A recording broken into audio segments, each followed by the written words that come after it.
Okay, welcome to the second attempt at doing some video notes here. This will cover notes for 2.3 and 2.4. This one will be a little bit better than the last one for 2.1 for two reasons. One, you won't have to look at my mug anymore. I've got the screencast only view here. And two, you will be able to follow along with the notes a little bit better. I'm using a different program to cast the notes this time. So you should be able to follow along right with it. I know the last one I kept talking and the notes didn't follow it, but a different program. We're going to give this one a try, and I think this one will be a little bit better. The last notes for 2.1, they're about 26 minutes long. This one is a little bit longer. There's more material to cover, and there's two lessons, 2.3 and 2.4. They kind of go together. 2.4 is more of a review, but we will.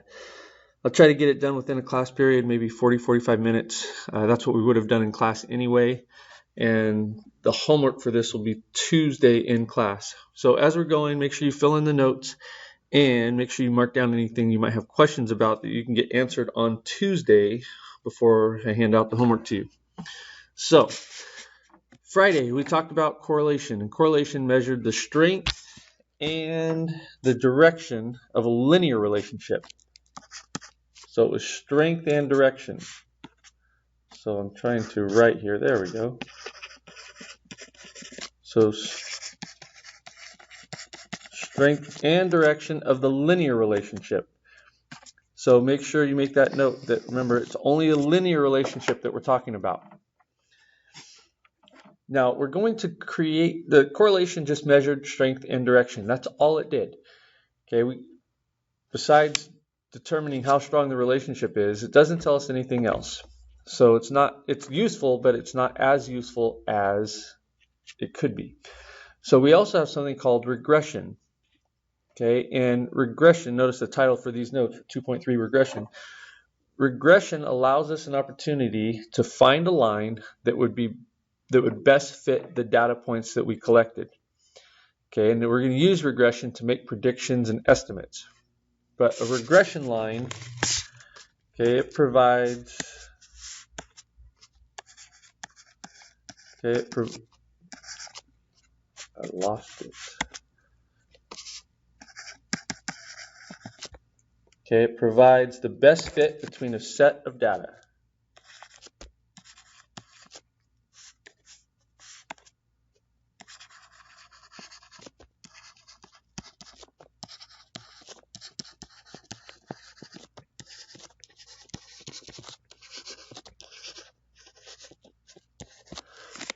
So that's why sometimes it's called the regression line, sometimes it's called the line of best fit, sometimes it's called the least squared regression line. They all have the same meaning. They're trying to provide the best fit for a line that will go through the data in our set on our scatter plot. Okay, and regression line, we use it to predict. I'm going to put under predict estimate.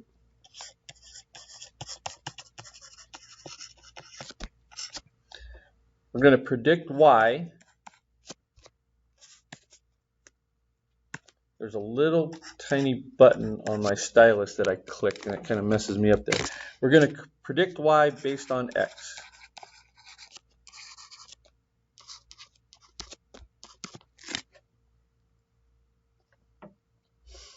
So we're always going to know our x value, but we're going to have an actual y value for the data points when we have x, y. You noticed on 2.1 and 2.2 when we loaded things into our calculator, we have an x and a y. So we're always going to have x, but sometimes we're going to try to make a prediction for an x that we don't know the value of y. So we're going to have a predicted y. And that predicted y will fall along our line of best fit. Okay, so we have to have an explanatory variable and a response variable in order to do regression. So remember we said on the 2.1 notes, if we have an x and a y, we're talking about a cause and effect relationship. Association, not so much. Remember, there's not an explanatory or response variable. So we're looking at cause and effect relationship because we are trying to explain the change in the response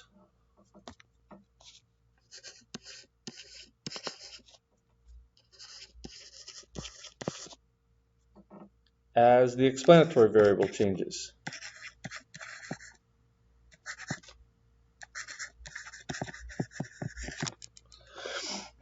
So we said, when we were talking about correlation, we said as x increased and y increased, we said there was a positive correlation. As x increased and y decreased, we said there was a negative correlation. But in both of those, we were looking to see how the y changed, the response variable changed, as the x, or the explanatory variable, was changing.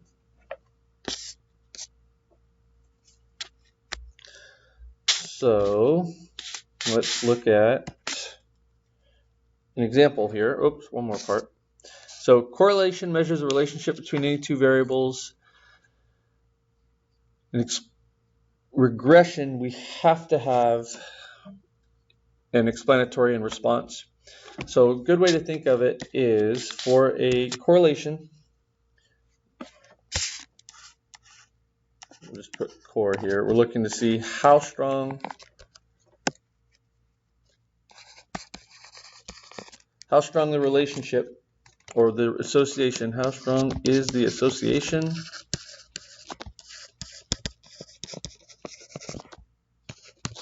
and then for regression, we're saying what is the actual model.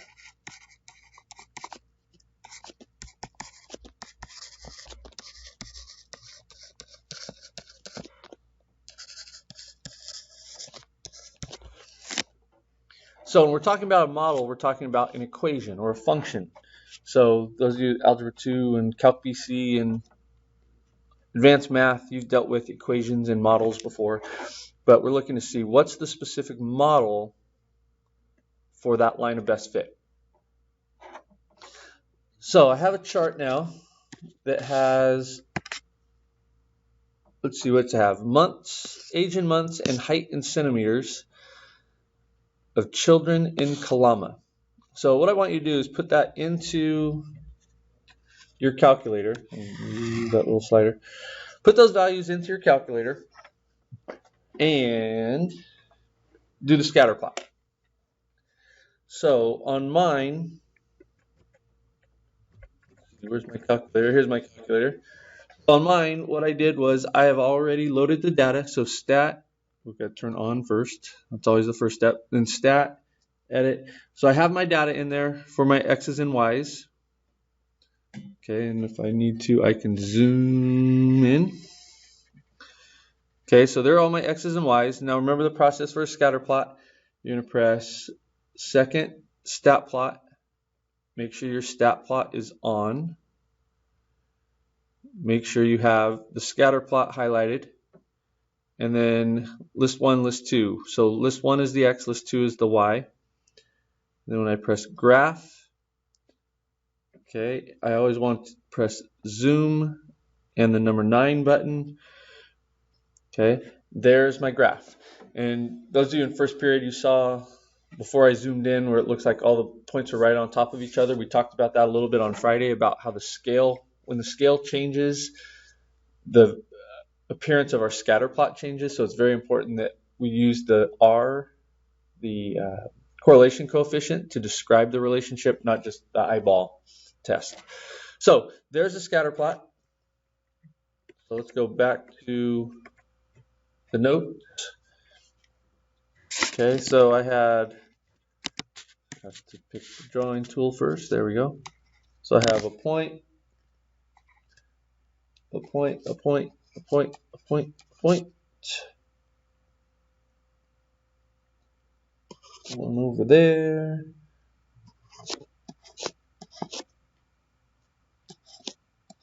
Okay, that looks about right.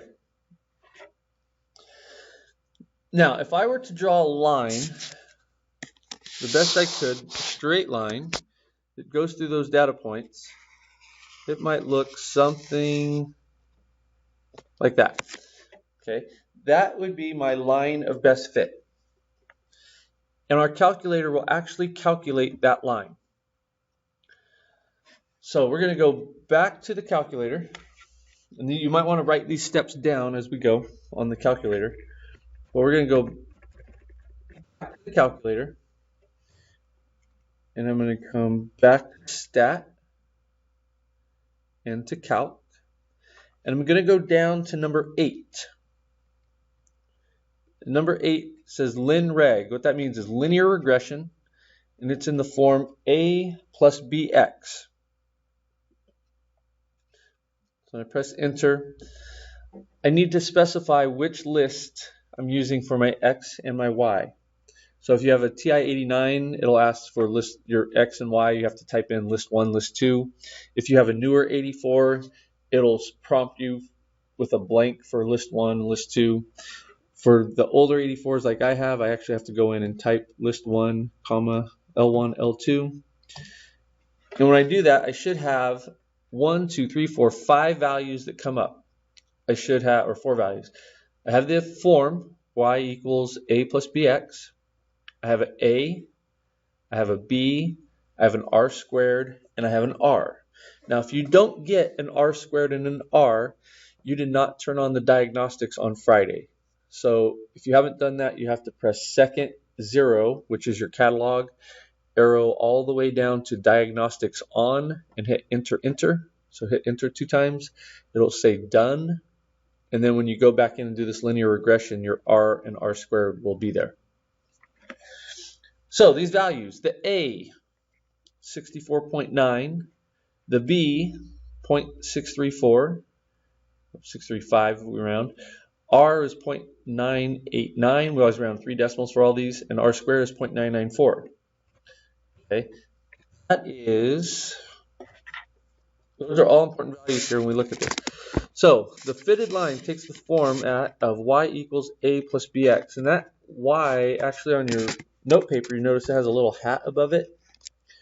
That means the predicted y value. So if you see y hat like this, that means the predicted y.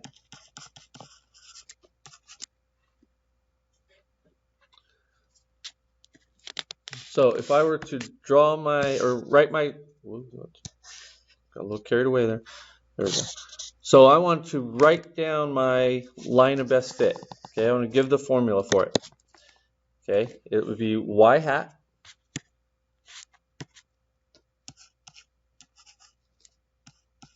the value of my a, which is the y-intercept, which was 64.928, plus the value of my slope, which is the b, which was 0.635x. So that would be my equation for line of best fit. Now, if I were to put that onto my calculator, back to the calculator we go. Okay. If I go to the y equals button right here, I can type that equation in now. So it was 64.928, I think, plus 0.635x. Okay, so that's my equation for the line of best fit. Now if I graph it, my points are there, but now it also will draw that line through my points. Benefit of video, if you didn't quite get it or went too fast, pause it, rewind, go again. If you have to do it again, pause it, rewind, go again. Let's say it again, but then you think it was a loop. So we drew my line of best fit. Now the goal of the least squared regression line. Okay, now we're flipped to the back of our paper now. Okay, the goal of that line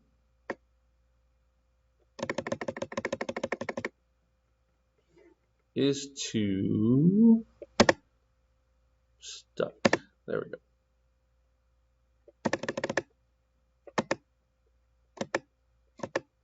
All right, my computer's frozen. We'll try to get around that problem. There we go. Okay, the goal of the least squared regression line is to minimize.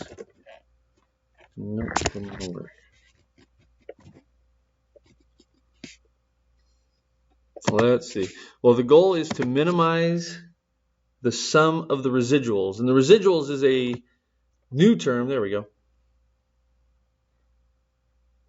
Okay, goal of least squared regression line is to minimize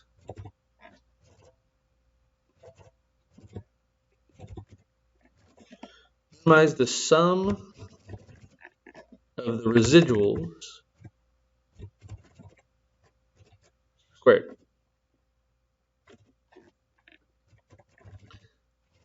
That is not R squared. Okay? Residuals is something different than R. R is the correlation coefficient. R squared is the constant of variation. We'll go over that in a little bit. But a residual is the difference between the real Y and the predicted Y.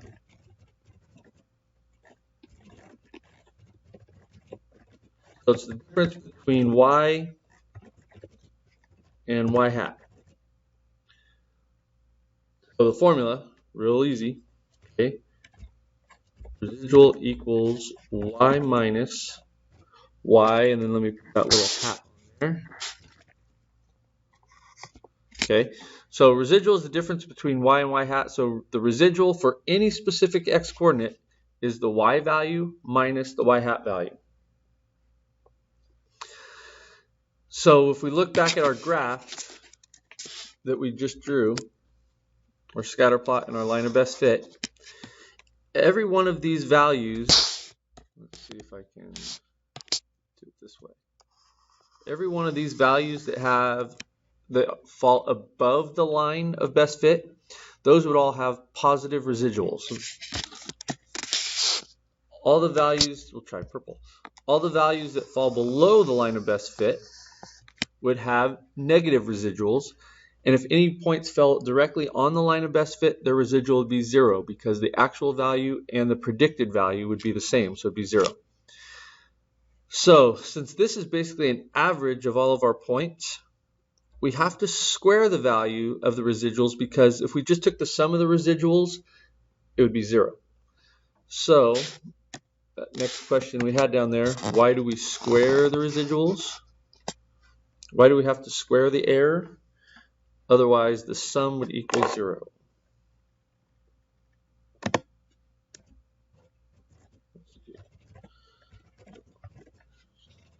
I was using the pen. I spell better with my pen than with my fingers on the keyboard here.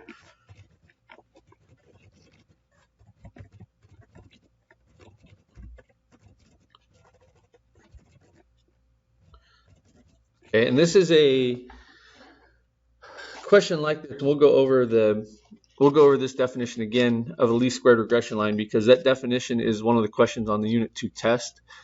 I think the question is, describe in 7 words or less what is the purpose of the least squared residual line, or least squared regression line. It is to minimize the sum of the residuals squared. So write that down, mark it somewhere. Now, here is a big word you can impress your friends with. Here's a big statistical word. You can impress your friends or confuse your friends, whichever you prefer. It's called extrapolation.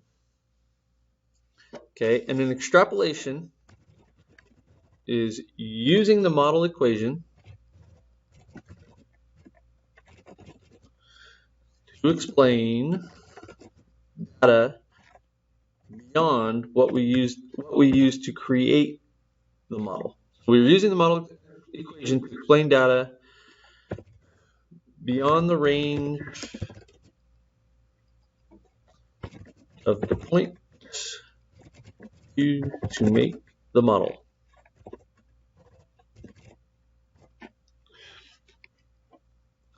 So basically what that's saying is we have a line of best fit that we created. I'm going to scroll, I'll let you write. You can always come back down to here. Okay, we used the points between, we used the points between these green lines here. Okay, we used these points in this area, okay, to create the model, the y hat equals 64.925 plus 0.635. If we were to make an estimate for a point out here somewhere, okay, that would be using extrapolation. Okay, we don't know if this model is going to hold true as you get older and older and older. If you look at this definition or the example, it's below is a chart and the corresponding scatter plot, the age of height of children in Kalama. Well, this is the age and height of children. Are they going to continue to grow? Okay, so we get to a point, most of you have probably already hit that point, where you stop growing. Okay, so this model really would look, it would come up like this, and as you hit puberty and you hit your maximum height, then it would level out. Okay, so we can't use this same model for the whole situation. It's only for the situation which is within this range. This is called a restricted range, and I think that definition is later in the notes, but extrapolation is using the model for anything outside of the range that we use to create the model. So over here, that would be extrapolation. Okay, so think of y-intercept. Okay, so the y-intercept is right here. Okay, if you think of your equation, let's go back down to the equation here. Here's my equation. If the y-intercept x is 0, so what they're saying is when you are 0 months old, you would be 64 centimeters tall. Okay, anybody have a conversion? 64 centimeters? It's about 2 feet. Okay, so that's not unlikely. A lot of people, when they're born, they're 18, 19, 20 inches. You know, so that's not too bad. But how about when you're 20 years old? Let's say 20 years old is somewhere out here. Okay, so the y-intercept first saying, so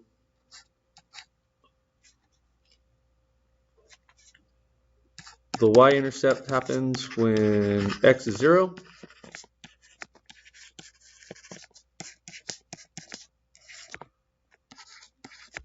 So y hat would be 64.928 centimeters when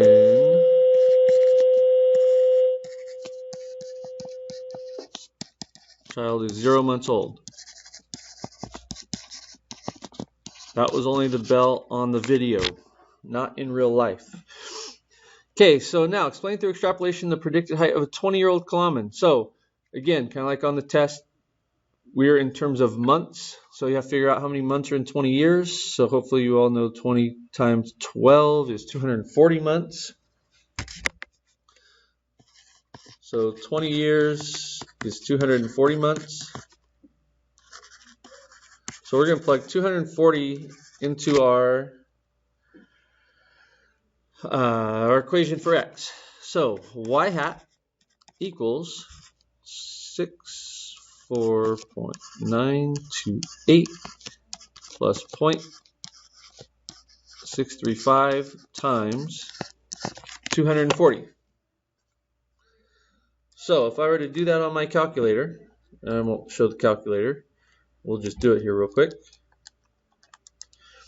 Means it is 217 centimeters. So 217.328 centimeters.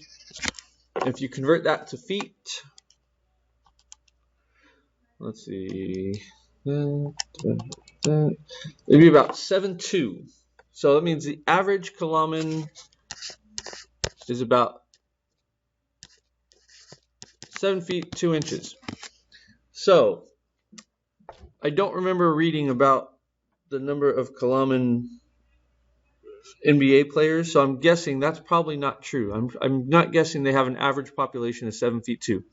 So probably they found that value, or that's why we're saying that's an extrapolated value. That model probably is not going to be accurate when you get out to 20 years old or 240 months. Now, the next concept, the concept we talked about with residuals a little bit, we're going to have a second graph that we are going to do when we are doing these scatter plots. So we're always going to do the scatter plot, but then we're also going to need to sketch the residual plot. Now, the residual plot is a little bit different, and it's a little tricky on your calculator. You have to do a couple of extra steps. So we're going to flip back to the calculator, and again, make sure you write down the steps, because you're going to want these over and over and over and over again. So we're at the calculator. We're going to go back. We're going to calculate number 8, our linear regression. So L1, comma, L2. And what that does gives me the intercept, the slope, R squared, and R. But what that also does is it created a whole list of residuals for us. So what it did was for every X that we have in our calculator, it plugged X into that line of best fit, and it plugged X into our line of best fit, and